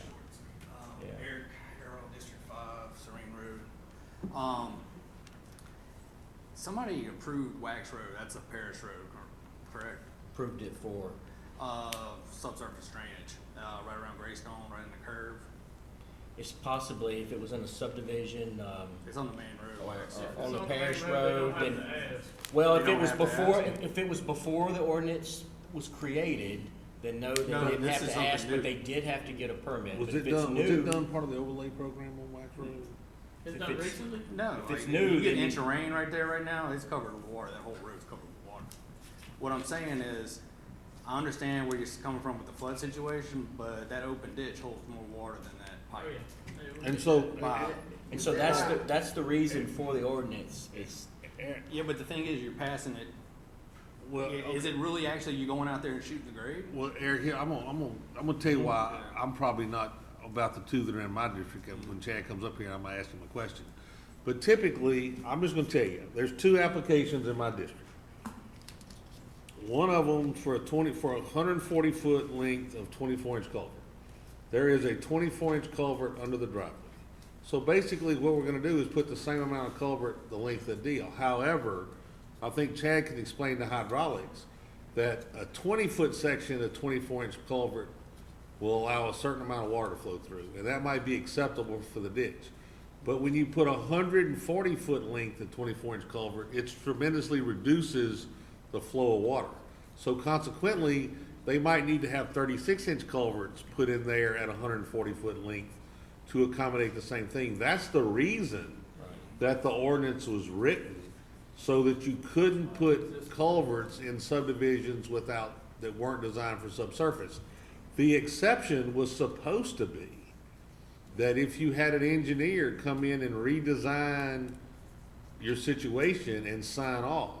What it's become though, and it's no disrespect to the people, they send somebody out with an instrument and they look at a 24-inch culvert and they shoot the elevation to make sure everything will work. But they don't study the hydraulics. And the problem is if we continue to put the same size culverts in, then we don't allow the water to flow. So my question is that I'm gonna ask Chad to verify what I said, and then, because I've talked to other engineers, and I'm pretty confident that if you go look at a subdivision, that there have been subdivisions that have been designed for culverts, but built with open ditches, and there's a tremendous difference in size of the culvert that goes in the ditch if it's supposed to be a closed-in subdivision versus an open ditch subdivision with just culverts put in. So Bubba's wanted to I touch wanted there. to, ask Mr. Harold, where is this located? Wax Road, right in that hard curve where you go right before you get into the Greystone Country Club. Right there. Right there by the curve, pond? in a hard Or going curve where back to cars end up in the 16? ditch sometimes. Right there. It's where they You have talking about those that weird three- three-way intersection right there? It's past the three-way intersection when you're going past the bridge. Gotcha. Right there. Yeah. So, but what I'm saying is, they put them in, the ditch doesn't drain good whenever it was opened, and now it definitely doesn't drain with the culvert. Okay, well, here's what We I have got. three different. I'm just saying, Yeah. it's Yeah, catch yeah, it is 22. an issue. Well, you got old neighborhoods and stuff like that where you're putting Right. culverts in, and the culvert over here is collapsed. Right, well, I called about it because I had some come up in my district and they said, you gonna grant a waiver on this? And I said, no ma'am, this is not happening because it's wrong. Well, I called the parish and the parish said, oh, they don't need a waiver. It's not in a subdivision, it's on a parish road. We can't stop them from doing it, which I think is, when I put in that and put drainage ordinance in place soon, we'll be able to stop all of it. Chad, did I misspeak a while ago when I said what I said? No, you're accurate with that. It's a totally different design when you go from an open ditch subdivision to a closed subsurface subdivision. And a lot of times the engineer or the developer a lot of times will say, hey, I'm gonna design an open ditch, but I'm also get my engineer to design it as subsurface. And you'll have some pipes that are driveway pipes that are the same size as the pipe that may be in front of that property. But in some cases, you may not, like, you were talking about, Gary. So it just depends on the case. So typically, the only way to know that this 140-foot of culvert is sized properly at 24 inches is to have an engineer evaluate the water flow. Yeah, that's really the proper way. I mean, just to check the calcs on it to make sure, hey, if you got a 24-inch and you close the rest of it with 24 and put a couple inlets, they should add some inlets too from the sheet flow. Yeah, there was 4 catch basins in the design. So they're adding catch basins every 40 feet or 50 feet or so. That should help too. And then you should check the pipe just to make sure the hydraulic grade line is staying within the inlet. So, I mean, it's just,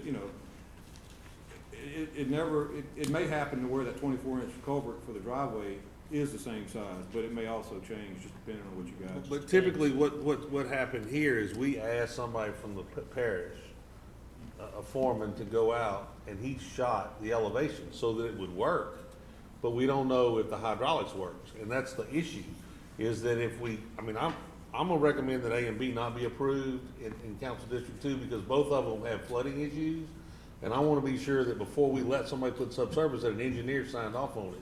And so I would like to recommend that A and B not be Shouldn't we approved. change our ordinance, say that it has to be Well, engineered? you gotta remember, when the ordinance was drafted, it was that we weren't gonna let it. Period. Yeah. And then if the administration requested that we put this a standing item, and I thought we were gonna have an engineer say it was okay. But now we're having somebody that shoots elevation, says it works, and probably what we need to do is look at amending the ordinance that says, if you wanna put it in, you gotta have an engineer do the design. But it's But- not the elevation, you can shoot an elevation and make it work. Yeah. But if you don't have the proper size. That's the issue. Ain't got no And that- flow, that- ain't got work. That's the issue. No So, matter how much fall. so on A and B, I would like to recommend that we don't grant waivers. And the councilmen on C and D can do what they want to, but I would like to make A and B not be a recommendation for waiver. You know, as a motion. I'm offering A and B as a motion. I'm offering C. Well, all we have to do on agenda item 24A and B is defer those. Is that cool with y'all? Well, Well, I mean, table it, defer it. Tracy's got those. Defer. Oh, I'm doing mine. I make a motion, we do mine. Mine too.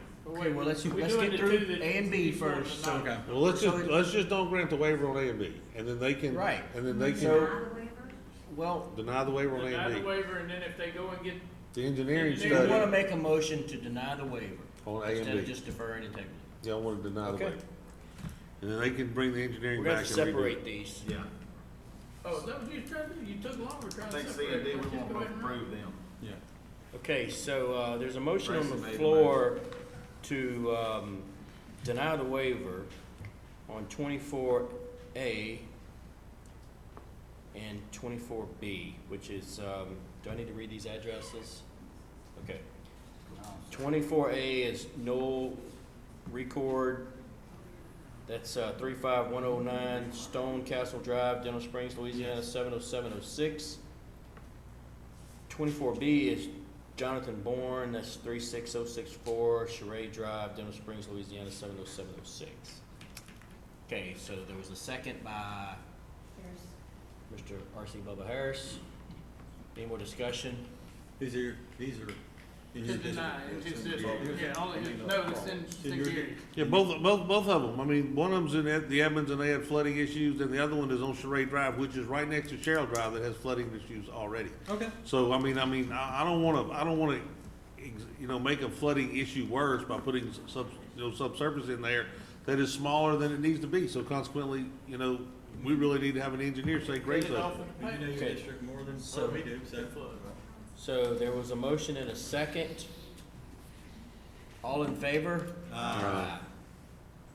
Any opposed? There was one more person in the audience that had something to say about this, and we can go ahead and listen.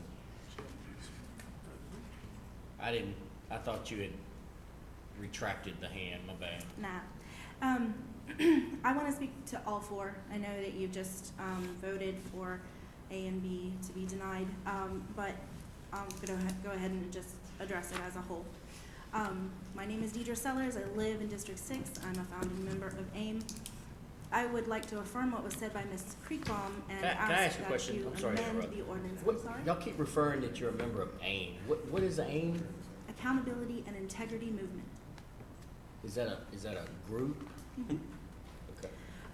May I continue? Hmm? May I continue? Yes, ma'am. Thank you. So as I said, I would like to affirm what was said by Ms. Creekbaum and ask that you amend the ordinances in question and to include valid exceptions rather than grant any waiver. In granting waivers, you promote inequality and breed disrespect for our laws. Your job is to legislate, not to send your wishes that a citizen in your favor be able to ignore the law. This is an important ordinance. If you believe that to be so, all four or just two, however you intend to split it up. The method of correcting any issues is what I have the contention with. I respectfully ask you to amend or rewrite the ordinances to include valid exceptions. I'm asking you to stop using waivers to fix or ignore issues with good and useful ordinances. Appreciate you. I have to speak to that to some Okay. degree. I'm sorry. Okay, go ahead. I mean, we all know that certain situations, you gotta fit, you can't make an ordinance to fit every situation. I agree. Otherwise, we'd be changing these ordinances every 5 minutes and you would never be ahead of the situation that's at hand. In my particular case, there is subsurface drainage on both sides of this gentleman. So essentially he has a lake where all this kind of comes in and stops. He's going to put it in subsurface drainage. It's more than likely going to be bigger than what's already there. There's no reason to deny my gentleman his subsurface drainage. I had the same thing a few months Now, ago. in Gary's case, he's saying that it would create a bigger issue. We know that there are situations where you can do both. You can create, you can make it worse, or it won't really matter at all. You can't write an ordinance to cover both of those. I mean, you would be changing the ordinances all the time. I believe that the Home Rules Charter gives us the right to grant waivers. So we're not stepping out with the confines of our job description by doing so. We're doing what we should be doing. Now, I'm not granting this for my constituents' favor. I'm granting it because it makes sense. Because that implies that we can be bought to some degree. And that's insulting. That can't happen. That's insulting. So, this is situational. If I was of the belief of Mr. Talbert, I would be saying the same thing. No. So, that's all I have to say. And what I would like to add to that, is there are, whenever you're putting in subsurface drainage, there's rules to putting in subsurface drainage, like catch basins and how far catch basins. There's all types of things, you know, that go along with what we're doing. To me, it should be handled on a case by case basis, because it is very hard to write a one ordinance fits all type thing, you know, to be fair to the people of Livingston Parish, in my opinion. So, does anybody else have anything to say about that? I'll make a motion we accept C and D. Grant waivers for C and D. Without waiver. Okay, so we have a motion on the floor for agenda item 24 C and D to grant the waivers at Shannon Pendarvis, that's 27506 Country Drive, Walker, Louisiana 70785. And D, 24D is Jeffrey Chenevere, 12496 Winter Ridge Drive, Walker, Louisiana 70785. Okay. I made the motion. We had a motion by Jeff Averett, we had a second by R.C. Bubba Harris. All in favor? Aye. Any opposed? All right, let's flip the page. What is it trying to say it's paper? Yeah, trying to be, good. Blowing it so much on committee. Okay. So the young lady sitting in the back. 25, this is a board appointment. This is to the Livingston Parish Communications District Board, 911 Board.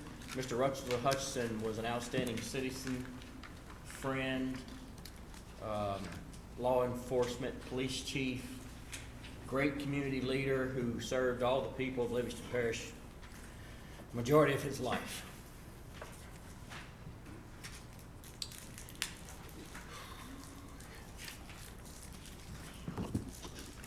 Okay, so he passed away, was laid to rest October 17th.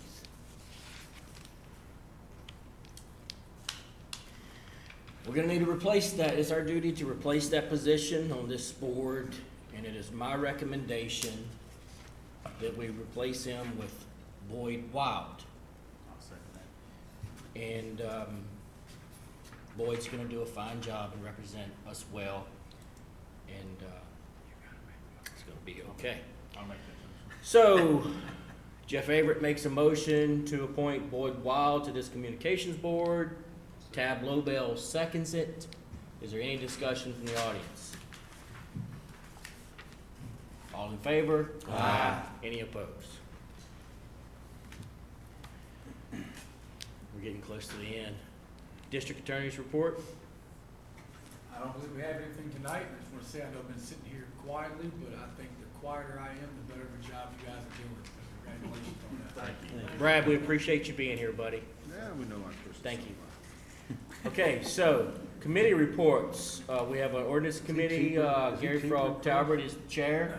We didn't, we met tonight, we tried to meet tonight. We had a little issue. We had, We had a problem getting people at the meeting. well, let's be honest, we got one member that was watching the leaves change, and we had another member that was watching the car in front of him on the way from Port Allen, so, West Baton Rouge. So, we had legitimate reasons that we didn't meet, so hopefully we'll, get back on track on the 7th.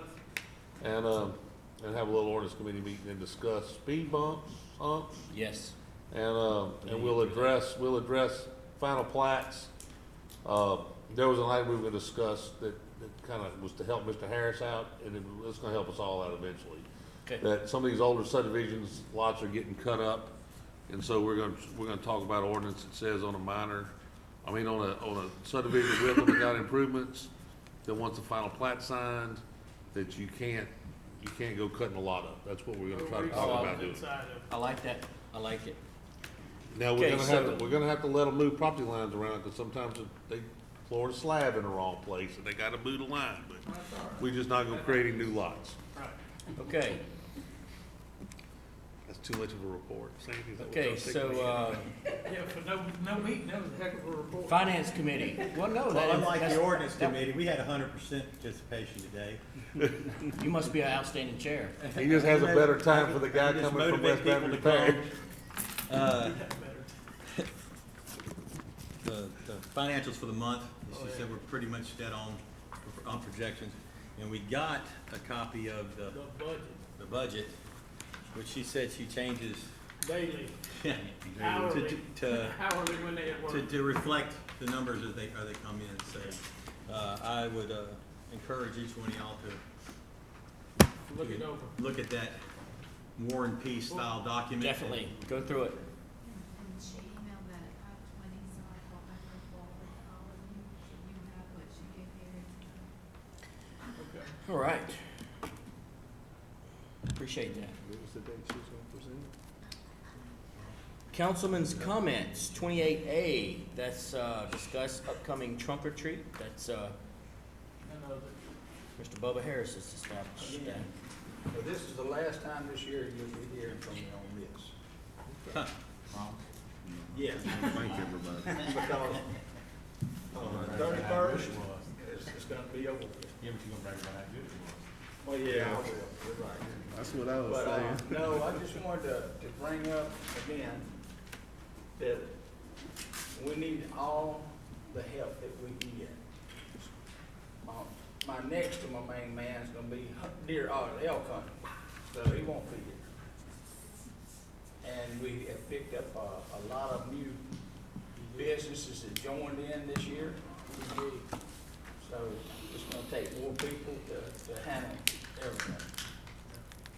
So, you know, if anybody that'd like to participate, come out. It's gonna be at South Park. It's gonna start at 6 and end at 8. But if you wanna participate and bring your car in, pass out candy out of the trunk or wherever, you need to be there, I'd say around 5:30 to set up. We don't want the vehicles driving around out on the field while children are walking around out there. So, that's all I have. It'll be good, but people ask me all the time, every day, just about, where's that trunk or treat? I said, gonna be at South Park. Oh, we wanna help. I said, call Bubba Harris. That's right. And he'll get you lined out I've there. got something coming out on, Facebook tomorrow. Good, we'll share it. Share it, everybody share it. My daughter said, thank you. Said, that's great. So, I got something too. All right. Now, who wants to go first? You take the, want me to go?